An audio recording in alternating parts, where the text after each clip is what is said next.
عروج آدم خاکی سے انجم سہمے جاتی ہے کہ یہ ٹوٹا ہوا تارا مہ کامل نہ بن جائے۔ حضرات اساتذہ کرام اور عزیز طلبا، اتنی اچھی اچھی تقریروں اور اتنے اچھے اچھے شاعروں کے بعد مجھے بیٹھا دیا ہے، اب میری تقریر کون سنے گا؟ بہرحال چند منٹ میں آپ حضرات کے سامنے اپنی بات رکھوں گا۔ ابھی میں نے جو یہ شاعروں کا شعر وغیرہ سنا تو زیادہ تو سمجھ میں نہیں آیا، لیکن اس سے پہلے جو دو بچوں نے تقریریں کی تھی بہت عمدہ تقریر، طبیعت خوش ہو گئی۔ جس بچے نے نصاب تعلیم پر، درس نظامی کی عظمت پر اور اس کے فوائد پر اور اس کی شان پر بات کی، اور دوسرے طالب علم نے مناظر اسلام حضرت مولانا طاہر گیانی صاحب، اللہ ان کی قبر کو نور سے بھر دے، ان کا تذکرہ کیا۔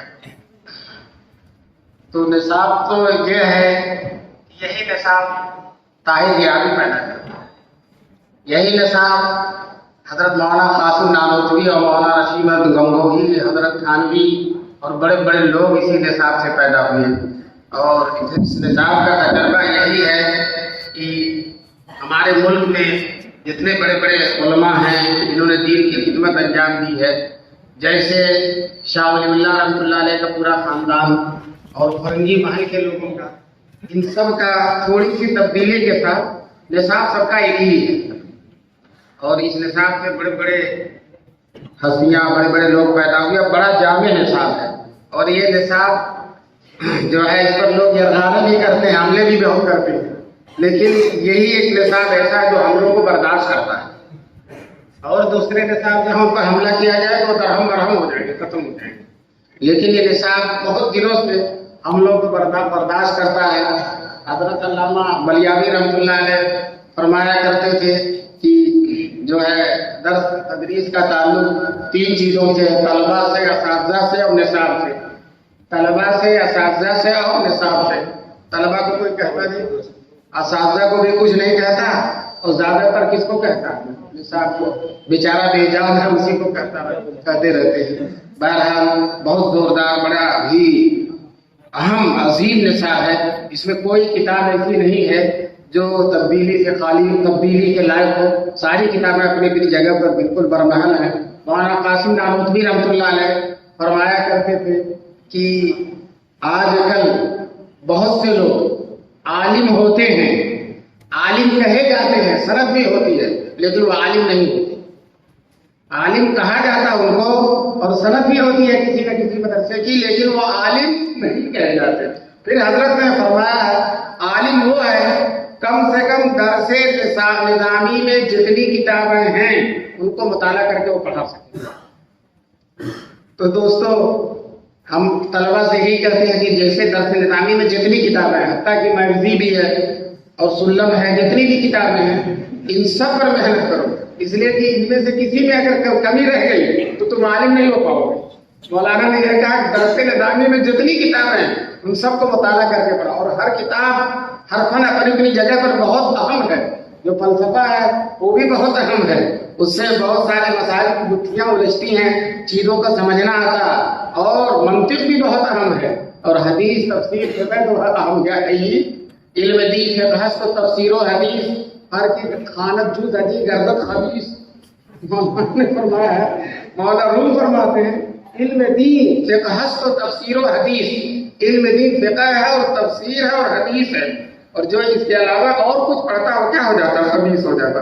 تو ہم یہ کہتے ہیں کہ اس کے جو متعلقات موجود، لیکن اس کے متعلقات نہیں ہیں اور وہ بھی پڑھتا ہے تو وہ کیا ہو جاتا ہے؟ خبیث ہو جاتا ہے۔ ہم نہیں کہہ رہے ہیں، مولانا روم کہہ رہے ہیں، مولانا روم اتنے بڑے عالم ہیں، ان کے بارے میں مولانا عبدالرحمان جامی کہتے ہیں مولانا روم کے بارے میں، من چبو وصف آج آلی جناب نیست پیغمبر ولی دارت کتاب، میں ان کی تعریف کیا کر سکتا ہوں، وہ پیغمبر نہیں ہے لیکن کتاب رکھتے ہیں۔ اور اسی طرح سے ایک شعر میں اور کہا مثنوی مولوی مانوی، مثنوی مولوی مانوی ہست قرآن در زبان پہلوی، ان کی مثنوی جو ہے فارسی زبان میں سمجھو قرآن کی باتیں ہیں، چنانچہ انہوں نے قرآن حدیث کی باتیں حکایت کے انداز میں مثنوی مولانا روم کے اندر لکھ دی ہے۔ اور ہمارے علماء حضرت مولانا نانوتوی، حضرت تھانوی، سارے بڑے بڑے علماء مثنوی روم کے بڑے دلدادہ تھے اور اس میں بہت انہماک رکھتے تھے، हाजी इमदादुल्लाह मुहाजिर मक्की रहमतुल्लाह अलैह, जो हमारे सारे उलमा देवबंद के पीर हैं, वो जब मक्के में तशरीफ ले गए तो वहाँ मसनवी शरीफ का दर्स देते थे।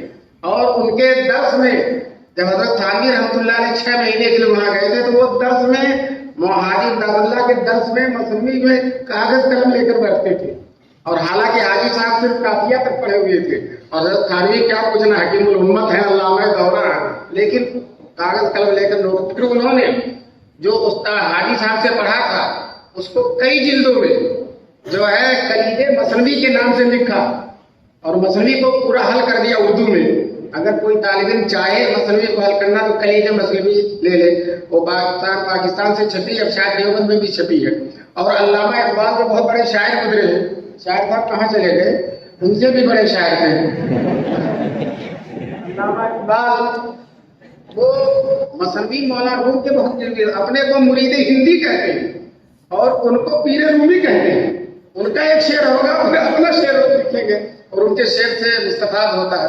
तो मैं ये समझा था कि अल्लामा इकबाल जो हैं मसनवी को खुद समझते होंगे, इसलिए कि मसनवी कितने गिरवीदे हैं और उसके अशार नकल करते हैं, लेकिन अपने एक मकतूब में लिखते हैं, मैं मसनवी मौलाना रूम को समझने में मौलाना थानवी का मुकल्लिद हूँ। यानी मौलाना थानवी रहमतुल्लाह अलैह की जो किताब है कलीदे मसनवी, उसी को देखकर अल्लामा इकबाल मसनवी को समझते थे मौलाना रूम। बहरहाल हमारे उलमा देवबंद के अल्हम्दुलिल्लाह शाने बहुत है। ये दरसे निज़ामी की बरकत है कि वो मसनवी भी पढ़ाता है, और वो मुहद्दिस भी होता है, वो फकीह भी होता है, वो फलसफी भी होता है, वो वाइज भी होता है, वो खादिम दीन भी होता है, खादिम मिल्लत भी होता है, और मुजाहिद दौरा भी होता है। बहुत सारी चीजों का हामिल है ये निसाब। अल्लाह तबारक तआला हम सबको इस निसाब से भरपूर फायदा उठाने। और दूसरी तरफ जो तालीम मैंने की थी हजरत मौलाना ताहिर गियावी, तो मैंने देखा एक दफा मौलाना ताहिर साहब मुबारकपुर गए थे, तो बरेलियों का बहुत बड़ा मदरसा है, पूरे मदरसे में खलबली मची हुई थी, पूरे मदरसे में खलबली मची हुई थी। हालांकि मौलाना ताहिर इहयाउल उलूम में ठहरे थे और बरेलियों का मदरसा बहुत दूर है, लेकिन एकदम जलजला बर्पा था उनमें, और तलबा भी बहुत परेशान से दूर दूर से आके झाँक झाँक कर मौलाना ताहिर साहब को देखते थे और गाली भी देते थे दूर से, मैंने लेकिन एकदम परेशान। और जो है मौलाना ताहिर साहब जो है उनमें गोया कि एक हलचल पैदा कर देते थे, उलझन पैदा कर देते थे, खुदा जाने ये क्या कहे, और हमारी जमात का कोई आदमी उसका जवाब नहीं दे सकेगा, इनकी बातों का कोई इलाज है। तो ये मौलाना ताहिर साहब की खुसूसियत मैंने देखी, और चुनाचे बरेली बहुत परेशान, उनको सताया उन्होंने, उनके साथ बहुत गलत हरकतें भी की, लेकिन माशाअल्लाह मौलाना ताहिर साहब डरने वाले नहीं थे, अकेले जो है तकरीर करते थे और कोई खादिम उदिम भी साथ नहीं रखते थे, आते जाते बिल्कुल अकेले। मैंने एक दिन मौलाना ताहिर साहब से कहा, मौलाना आपकी सेहत ज्यादा अच्छी नहीं और आपका वजूद बहुत कीमती है, हम चाहते हैं ज्यादा दिन तक आपका वजूद बाकी रहे, तो आप तकरीर 3 घंटे के बजाय 1 ही घंटे की किया, 3 घंटे के बजाय 1 ही घंटे की किया कीजिए। हमारे बचपन में जब हम जौनपुर में पढ़ते थे, वहाँ मौलाना अब्दुल्ला साहब माफी तशरीफ फरमा है, इस्लाम में इन्होंने पढ़ा है इब्तदाई तालीम। वहाँ किसी साहब ने इस्मत अंबिया के खिलाफ कोई मजमून लिखा, तो वहाँ के देवबंदी लोगों ने सरायमीरी ही में खुद बहुत बड़ा इजलास किया था, और उसमें खास तौर से मौलाना ताहिर साहब गियावी को बुलाया गया था उनका इलाज करने के लिए। तो हम हुसैनिया में पढ़ते थे, अरबी मंजूम में गए थे वहाँ सुनने तकरीर, तो किसी ने मौलाना ताहिर साहब से कहा जल्द से पहले जरा अच्छी तकरीर कीजिएगा, यानी जरा तकरीर जबरदस्त कीजिएगा, कहने लगा और आया किस लिए वो कभी भी हिम्मत नहीं आते थे, बेहौसलगी की बात, हमेशा हौसले में रहते, कभी किसी से मरूफ हो जाए ये उनके अंदर नहीं था। बिल्कुल कोई भी फिरका हो, अहले हदीस हो, जो जमात इस्लामी वाले हों, और खुसूसी ये फिरके बरेली हजरात हों, ये कभी भी मौलाना ताहिर किसी से दबे नहीं। चुनांचे जरिया के मुनाजरे में मौलाना ताहिर सबसे आगे रहे और बेहतरीन जवाब दिया। चुनांचे दारुल देवबंद के रईसुल मुबल्लिगीन मौलाना इरशाद साहब ने यहाँ सिफारिश की कि मौलाना ताहिर को पगड़ी दे दी जाए।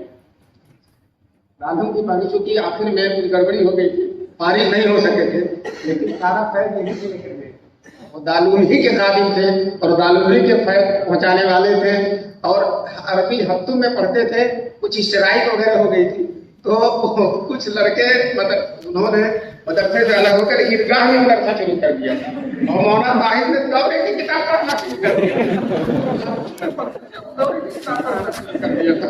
تو بہرحال عظیم شخصیت تھی. تم بچوں ان کو نمونہ بناؤ اپنا اور ان کے جیسی صلاحیت پیدا کرنے کی کوشش کرو. یہ بزم سجاد کا جو اجلاس ہے میں بہت دنوں سے اس میں شریک ہو رہا ہوں. میرے استاد محترم حضرت مفتی ظفیر الدین صاحب اللہ ان کے قبر کو نور سے بھر دے, اور اسی طرح سے ان سے بڑے وہ استاد مولانا محمد حسین صاحب بہاری جن سے میں نے ابو داؤد شریف پڑھی, اور یہ دونوں حضرات اس پروگرام میں ضرور آتے. اور مفتی ظفیر صاحب کی زبردست تقریر ہوتی تھی, اور تقریر میں وہ ان کی تقریر عجیب ہوتی تھی. لڑکوں کو ان کی تقریر سے بڑا حوصلہ ملتا تھا, کچھ بن جانے کا جذبہ پیدا ہو جاتا تھا. چنانچہ اسلاف کو بہت یاد دلاتے تھے, تمہارے اسلاف ایسے تھے, تمہارے اسلاف. مولانا بہاری صاحب رحمۃ اللہ علیہ وہ تو تقریر نہیں کرتے تھے, وہ بیٹھے رہتے تھے. جب مفتی ظفیر الدین صاحب تقریر کرتے تھے اسٹیج پہ بیٹھ جاتے تھے تو مولانا بڑا دلچسپ بات وہ کہنے لگے کہ دیکھو شاملی کو ضرور چھیڑے گا, جنگ شاملی کو ضرور چھیڑے گا, میدان شاملی کو ضرور چھیڑے گا. اس کے تھوڑی ہی دیر دھیرے دھیرے پھسک کہتے تھا, اور وہ تھوڑی دیر بعد میدان شاملی پر آ جاتے تھے. اب زبردست کہتے ہیں یہ شاملی عجیب چیز ہے نا. انور صاحب صابری کہتے ہیں ملک و ملت کی طرف سے کر دیا تم نے ادا. حضرت مدنی کے بارے میں ملک و ملت کی طرف سے کر دیا تم نے ادا. رسم گاہ شاملی سے جو چلا آتا تھا بیل, جو ایک قرض رسم گاہ شاملی سے چلا آ رہا تھا, اور قرض یہی تھا کہ ہم ہار گئے تھے, انگریز جیت گئے تھے. اس قرض کو شیخ الاسلام نے ادا کر دیا, وہ جیت گئے اور انگریز ہار. ارے بھاگنا پڑا کہ نہیں بھاگنا پڑا, ختم ہو گیا اور اس کا نام و نشان مٹ گیا. اور جو ہے کیسا کہاں تھا, کہاں رہتا تھا, کیسے رہتا تھا, بلڈنگیں چھوڑ کر عمارتیں چھوڑ کر چلے گئے. اور فتل کا مساکن لم تسکم من بعدہم الا قلیلا والا منظر ہو گیا. ان کے کھنڈرات, ان کی عمارتیں پونا میں کہاں کہاں موجود ہے, لیکن کوئی رہنے والا نہیں. کتا بلی رہتی ہے یا پولیس والے رہتے ہیں, ایسے ہی رہتے ہیں. بہرحال تو یہ طلبا تمہاری یہ تقریر ہے مجھے بہت اچھی لگی, اور مجھے بڑی امید ہے. میں نے شروع میں جو شعر پڑھا تھا کہ مجھے آدم خاکی سے انجم سہنے جاتے ہیں. یہ انسان کا جو عروج ہو رہا ہے, ستارے ڈر رہے ہیں کہ ہم تو ستارے ہی ہیں, کہیں یہ مہک کامل نہ بن جائے. تو دوستو ستاروں کو خوب ڈراؤ اور مہک کامل بن کر دکھاؤ. اور دارالعلوم دیوبند کی خصوصیت یہ ہے تحریر بھی اچھی ہو, تقریر بھی اچھی ہو, تدریس بھی اچھی ہو, انسانیت بھی اچھی ہو, اور علم کا اثر بھی اچھا پڑے. یہاں صرف علم ہی نہیں سکھایا جاتا بلکہ علم کے رنگ میں رنگنا سکھایا جاتا ہے. یہ یہاں کے لوگ علم کی پر عمل کے نمونہ ہوا کرتے ہیں. یہاں کے لوگ جو پڑھتے ہیں صرف دل و دماغ کی عیاشی کے لیے نہیں پڑھتے, دل و دماغ کو بلکہ اس کو عملی زندگی میں لانے کے لیے پڑھتے ہیں. تو تم کو بھی اپنے اسلاف کا نمونہ بننا پڑے گا, اور تم کو اپنے بزرگوں کو دیکھنا پڑے گا. چنانچہ یہ حضرت مولانا اشرف علی تھانوی رحمۃ اللہ علیہ جو ان کی کتاب ہے بیان القرآن اردو میں علامہ انور شاہ کشمیری کہا کرتے تھے میں نہیں جانتا تھا کہ اردو میں اتنے زبردست مضامین آ جائیں گے, لیکن بیان القرآن دیکھنے کے بعد میری رائے بدل گئی کہ اردو میں اعلیٰ سے اعلیٰ درجے کے مضامین ہو سکتے ہیں. جب یہ کتاب چھپی تھی تو بیان القرآن اجزاء اس کے چھپ رہے تھے, تو سید سلیمان ندوی جو ندوے کے سب سے بڑے فاضل, جب سے ندوہ بنا ہے اس سے بڑا کوئی فاضل پیدا نہیں ہوا, اور جو ہے سب سے مائناب ہے فقر ندوہ ان کو کہا جاتا ہے. تو سید سلیمان نے ابھی حضرت تھانوی کی یہ تفسیر پڑھی نہیں تھی, تو کہا اردو میں تفسیر لکھا, جاہلانہ تفسیر ہوگی, کیا تفسیر ہوگی. تو اس کے کچھ اجزاء ان کو مل گئے, ان کا دارالمصنفین میں رہتے تھے, کچھ اجزاء اس کے مل گئے. پڑھا تو بہت متاثر ہوئے, پھر اجزاء منگواتے رہے, پڑھتے رہے. پھر اس کے بعد یہ نوبت پہنچ گئی کہ حضرت تھانوی رحمۃ اللہ علیہ کے علوم ہی کے نہیں بلکہ ان کی عظمت اور روحانیت اور ان کی بزرگی کے بھی قائل ہو گئے, اور یہاں تک ارادہ کر لیا کہ حضرت تھانوی رحمۃ اللہ علیہ سے بیعت ہو جائے. ان کی جماعت کے لوگوں نے منع کیا کہ بڑی توہین ہو جائے گی, ایک جو ہے دیوبندی کے سامنے آپ جو ہے دانوی تلمذ طے کر دیں گے اور اس کے مرید ہو جائیں گے, ہماری بہت توہین ہوگی. لیکن جب دل میں خوف سماتی ہے, عشق پیدا ہوتا ہے, تو کہتا ہے ناصحہ مت کر نصیحت, دل میرا گھبرائے, میں اسے سمجھوں ہوں دشمن جو مجھے سمجھائے. اب سمجھنے کی بات نہیں. چنانچہ پنجاب کے بہانے سے نکلے اور تھانہ دھون آ کے اتر گئے, اور حضرت تھانوی رحمۃ اللہ علیہ سے بیعت ہو گئے. حضرت تھانوی رحمۃ اللہ علیہ سے بیعت ہونے کے بعد کہتے ہیں حضرت نصیحت فرما دیجیے. तो हजरत थानवी कहते हैं इतने बड़े आलिम व फाजिल को मैं क्या नसीहत करूं। लेकिन जब हजरत सुलेमान साहब वापस आए तो हजरत थानवी बहुत मुतासिर हुए इनके आजिज़ी और फिरौतनी से और इनके सलीके से और शऊर जिंदगी से बहुत मुतासिर हुए। और चुनांचे कहते हैं अब सुलेमान गिर इखलास अमल, हजरत थानवी इनके बारे में कहते हैं अब सुलेमान गिर इखलास अमल, सुलेमान से इखलास अमल सीखो। दांतु नदवीरा बरी बरू अस्तगलो, इस नदवी को फरेब से और झूठ से तुम बरी समझो, तो बहुत मायनाज है। चुनांचे जब हजरत थानवी रहमतुल्लाह अलैह से बैत हो गए तो उनकी जमात के लोगों को मिर्चें लगी, बहुत परेशान हो गए। चुनांचे एक आदमगढ़ में एक मजलिस थी जिसमें अल्लामा शिबली नोमानी के सब बड़े बड़े शागिर्द बैठे हुए थे, सुहेल साहब बैठे थे और सुहेल बहुत बड़े शायर गुजरे वो भी बैठे थे। अब बाद में सैयद साहब आए तो सुहेल साहब ने सैयद साहब को चोट किया कि सीरतुन नबी, सैयद साहब ने सीरतुन नबी लिखी थी, सीरतुन नबी ने बहिश्ती जेवर के सामने घुटने टेक दिए, सीरतुन नबी ने बहिश्ती जेवर के सामने घुटने टेक दिए। तो सैयद साहब बरजस्ता कहते हैं नहीं नहीं, सीरतुन नबी ने बयानुल कुरान के सामने घुटने टेक दिए। तो आपके अकाबिर शान के रहे हैं, अल्लाह तबारक तआला आप हज़रात को इन अकाबिर का नमूना बनाए और उनके नक्शे कदम पर चलने वाला बनाए। और जो तकरीर करो अच्छी तकरीर तो उसको दिल में भी रखो और उस पर खुद अमल करने की कोशिश करो। अब जानते हो जब सैयद साहब हजरत थानवी के मुरीद हो गए कुछ दिन के बाद हजरत ने खिलाफत भी दे दी। अब वो सैयद साहब जो हजरत थानवी की किताबों को जाहिलाना कहते थे, अब अपने मुरीदों को जो सबक देते हैं, पीर लोग मुरीदों को सबक देते हैं, तो सबक देते थे कि ये तस्बीह पढ़ना, ये तस्बीह पढ़ना, और हजरत थानवी के 10 मवाइद पढ़ना, किसी को 10 किसी को 20, और कहते थे अगर तुम उनके 100 मवाइद पढ़ लोगे तो तुम बहुत आगे बढ़ जाओगे रूहानियत में भी इल्मियत में भी। और मवाइद क्या है, आदमी बैठकर तस्नीफ में इतनी उलूम नहीं लिख सकता, जब खड़े होते तो उलूम के जैसे दरिया बहता मवाइद। तो यही हजरत थानवी दारुल देवबंद में जब फारिग हुए दस्तार बंदी का जलसा तय हुआ, 6 आदमी थे इनकी पगड़ी बदली थी, उसमें हजरत थानवी भी थे। मौलाना याकूब साहब के पास गए जो उनके उस्ताद मोहतरम थे, दारुल देवबंद के सदर मुदर्रिस थे, उनसे कहा कि हजरत हम लोग आए अपने साथियों को लेकर गए, हम लोगों की पगड़ी बंधेगी और हम लोगों की पगड़ी हम लोग बिल्कुल नाकिस हैं, कुछ नहीं आता है, अगर पगड़ी बन जाएगी तो दानों की बड़ी तौहीन हो जाएगी। यहाँ तो सूरत हाल है कि पढ़े या न पढ़े चाहता पगड़ी बन जाएगी, कुछ आता हो नहीं, लेकिन वो कह रहे हजरत उस्ताद से कह रहे हैं कि हमारी पगड़ी बंधेगी तो दानों की बड़ी तौहीन हो जाएगी। उस्ताद को भी जलाल आ गया, उन्होंने कहा आज अपने उस्तादों के सामने तुम अपने आप को कमतर समझ रहे हो, लेकिन जब मैदान अमल में जाओगे तो तुम रहोगे। चुनांचे ऐसा ही हो, जहाँ गए वही रहे, सारी दुनिया में डंका बजा हुआ है। और जो है देवबंदी तो उनकी किताब पर फायदा उठाता है और बरेली उनकी किताब को गाली देके कमाता है किताब को गाली दे, तो उनका जरिए माफ बनो। हमारे लिए तो रूहानियत है और उनके लिए क्या है बोलो, जरिए माफ है। जब तक बहिश्ती देवर को गाली नहीं देंगे तकरीर लोर नहीं आएगा और तकरीर जमेगी नहीं, मरना कुछ नहीं होगा। कुछ बरेली आए थे देवबंद देखने, दारुल देखने, इसलिए देखने आए थे जिस देवबंद के नाम पे इतना कमाते हैं गाली देकर, उसको देख लीजिए कैसा है। देख कर मजबूत हो गए। ये देवबंद जो है यहाँ सिर्फ असादा और तलबा नहीं, यहाँ पे दरो दीवार भी तबलीग करते हैं, दरो दीवार भी तबलीग करते हैं। आदमी आता है तो गैर महसूस तरीके से उसको रूहानियत महसूस होती है और किसी भी आने वाले से पूछो तो कहता है जाने का दिल नहीं चाहता। क्यों नहीं, ये आजमत क्यों है इतनी शान? इसलिए है कि दिल जले रोए है शायद इस जगह कूए यार, दिल जले रोए है शायद इस जगह कूए यार, खाक का इतना चमक जाना जरा दुश्वार था।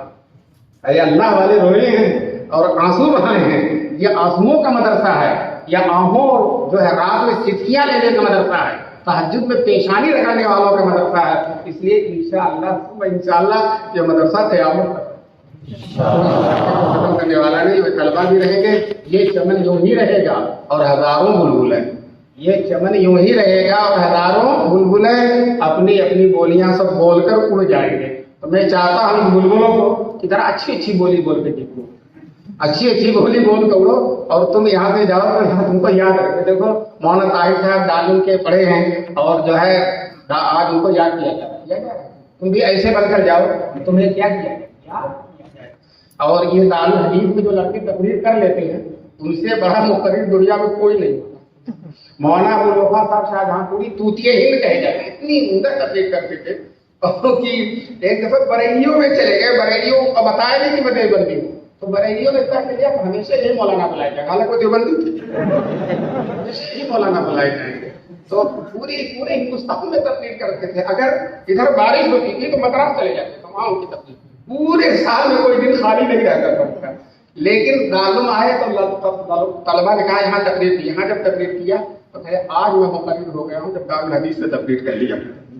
तो इसकी हैबत अलग है, इसकी शान ही अलग है। अपने बच्चों ने इब्तदाई में माशाअल्लाह यहाँ तकलीफ कर ली और अच्छी तकलीफ कर ली। तो मैं तुमसे यही कहूँगा कि अंजुमन अपने सज्जाद जो फैज़ अंजुमन है और जिसमें बड़े बड़े लोग शरीक रहे हैं, बड़े अकाबिर की तवज्जुहात इसके साथ रही है, उनकी नजर करम इस पर रही है और वो अपनी पीराना साली और मजबूरियों के बावजूद भी इस अंजुमन के प्रोग्राम